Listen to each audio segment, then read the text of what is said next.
Shalom, selamat pagi pemirsa dimanapun berada. Seperti biasa sebelum melakukan aktivitas kita hari ini, kita akan mendengarkan renungan pagi dari Ibu Sitanggang. Sebelum mendengarkan renungan pagi kita pada pagi hari ini, kita sama-sama berdoa.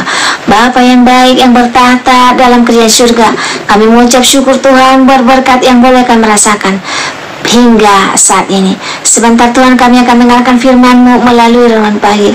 Kiranya firman ini boleh mengambil tempat di hati kami dan kami melakukannya dalam kehidupan kami. Berkati umat-umat Tuhan yang mendengarkan firman-Mu pada pagi hari ini. Biarlah berkat kesehatan, rezeki yang daripada-Mu boleh menjadi bagian mereka. Berkati kami Tuhan sepanjang hari ini, lindungan Tuhan boleh menjadi bagian kami.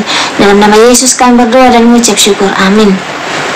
Sebelum saya melanjutkan renungan pagi kita pada pagi hari ini, saya minta bantuan saudara untuk tekan tombol like dan subscribe.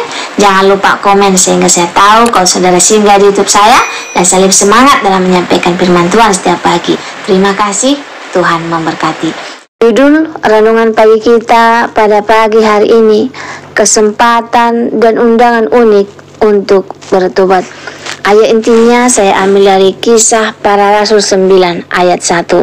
Sementara itu berkobar-kobar hati Saulus untuk mengancam dan membunuh murid-murid Tuhan. Ia menghadap imam besar. Di dalam setiap kehidupan manusia tentunya telah banyak melalui pencobaan. Terkadang hal itu menjadikan seseorang lebih kuat dan lebih tegar untuk menghadapinya. Tetapi di sisi lain, ada juga yang karena hal itu menjadikannya lemah, jatuh, dan terjerumus. Tuhan memanggil dan memulihkan setiap kehidupan kita dengan caranya yang unik dan dengan berbagai macam cara. Banyak kesaksian anak-anak Tuhan di mana Tuhan memilih dan memanggil mereka dari latar belakang yang berbeda-beda. Ketika waktu Tuhan tiba, mereka akan mendapatkan kesempatan dan undangan yang unik dengan kisah-kisah yang dapat menginspirasi orang lain bahwa Tuhan mengasihi kita semua manusia. Mari kita belajar bersama apa saja undangan yang unik itu sebagai kesempatan untuk bertobat.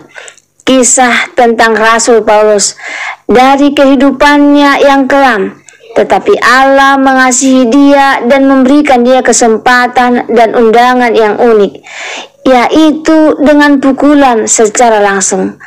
Dalam perjalanannya ke Damsyik, ketika ia sudah dekat dengan kota itu, tiba-tiba cahaya memancar dari langit mengelilingi dia.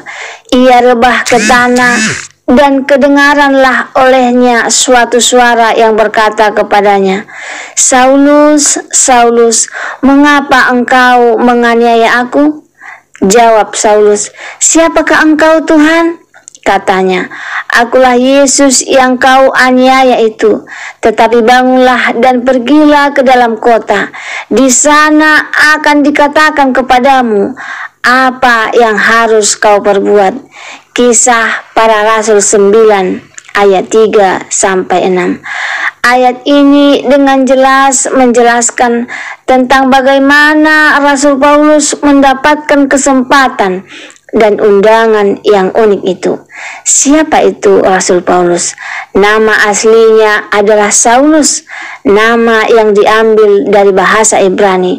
Tetapi setelah bertobat mengambil nama dalam bahasa Yunani, yaitu Paulus. Saulus adalah seorang Yahudi. Ia sangat bangga dengan keyahudiannya itu. Ia berasal dari suku Benyamin dan ia juga memiliki kewarganegaraan Roma. Ia menjadi pemimpin di antara orang Yahudi dan menentang kekristenan. Ia diberikan kesempatan dan kuasa oleh imam-imam kepala menjadi pemimpin pasukan untuk menghancurkan kekristenan. Ia sendiri merespon tindakan yang melawan kekristenan itu dengan berkata, "Hal ini kulakukan juga di Yerusalem. Aku bukan saja telah memasukkan banyak orang kudus ke penjara, setelah aku memperoleh kuasa dari imam-imam kepala, tetapi juga setuju jika mereka dihukum mati.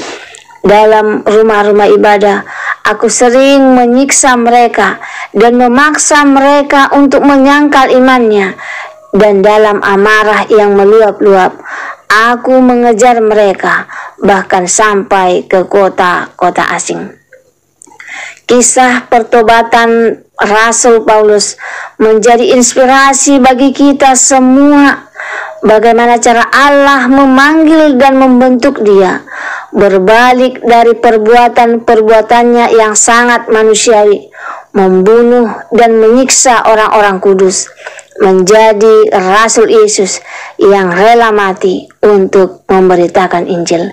Ketika kita mau membuka hati, kita menerima pertobatan sejati. Jadi hasilkanlah buah-buah sesuai dengan pertobatan. Lukas 3 ayat 8a. Pertobatan yang sejati akan menghasilkan perubahan pola pikir dan tingkah laku. Paulus dipakai Allah dengan nyata.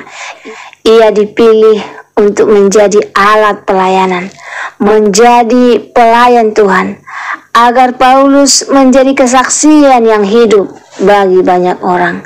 Kita semua mempunyai kesempatan dan undangan yang unik, sama seperti Rasul Paulus, untuk bertobat dan menerima Yesus sebagai juru selamat yang akan memberikan kelepasan dan keselamatan. Ia sanggup mengampuni dosa-dosa kita semua. Itu marilah kita yang dikasihinya dan yang telah mendapatkan kesempatan dan undangan unik itu untuk segera bergegas menerimanya dengan tulus untuk bertobat. Semoga firman Tuhan pada pagi hari ini dapat menolong kita untuk mau menerima undangan Tuhan kepada kita pada pagi hari ini. Jika saudara-saudara merasa terberkati dengan firman Tuhan pada pagi hari ini, saudara-saudara boleh share di sosial media kamu, Facebook, WhatsApp, Instagram, dan lain sebagainya, sehingga semakin banyak umat-umat Tuhan yang merasa terberkati. Sebelum mengakhiri firman Tuhan pada pagi hari ini, kita sama-sama berdoa. Bapa yang baik yang bertahta dalam kerajaan surga, kami mengucap syukur Tuhan berberkat yang boleh kami rasakan pada pagi hari ini. Kami telah mendengarkan firman-Mu yang begitu indah, yang telah mengundang kami untuk bertobat dalam kehidupan kami. Kami meninggalkan perbuatan-perbuatan yang kurang menyenangkan di hati Tuhan, dan kami datang menjadi pelayan Tuhan. Bantu kami Tuhan melakukannya. Penyertaan Tuhan boleh menjadi bagian kami sepanjang hari ini. Mohon ampun Tuhan dosa pelanggaran kami, karena kami berdoa dalam nama Yesus yang menebus kami dalam dosa. Amin. Terima kasih saudaraku telah mendengarkan firman Tuhan pada pagi hari ini. Sampai ketemu besok pagi. Terima kasih. Tuhan memberkati. Tuhan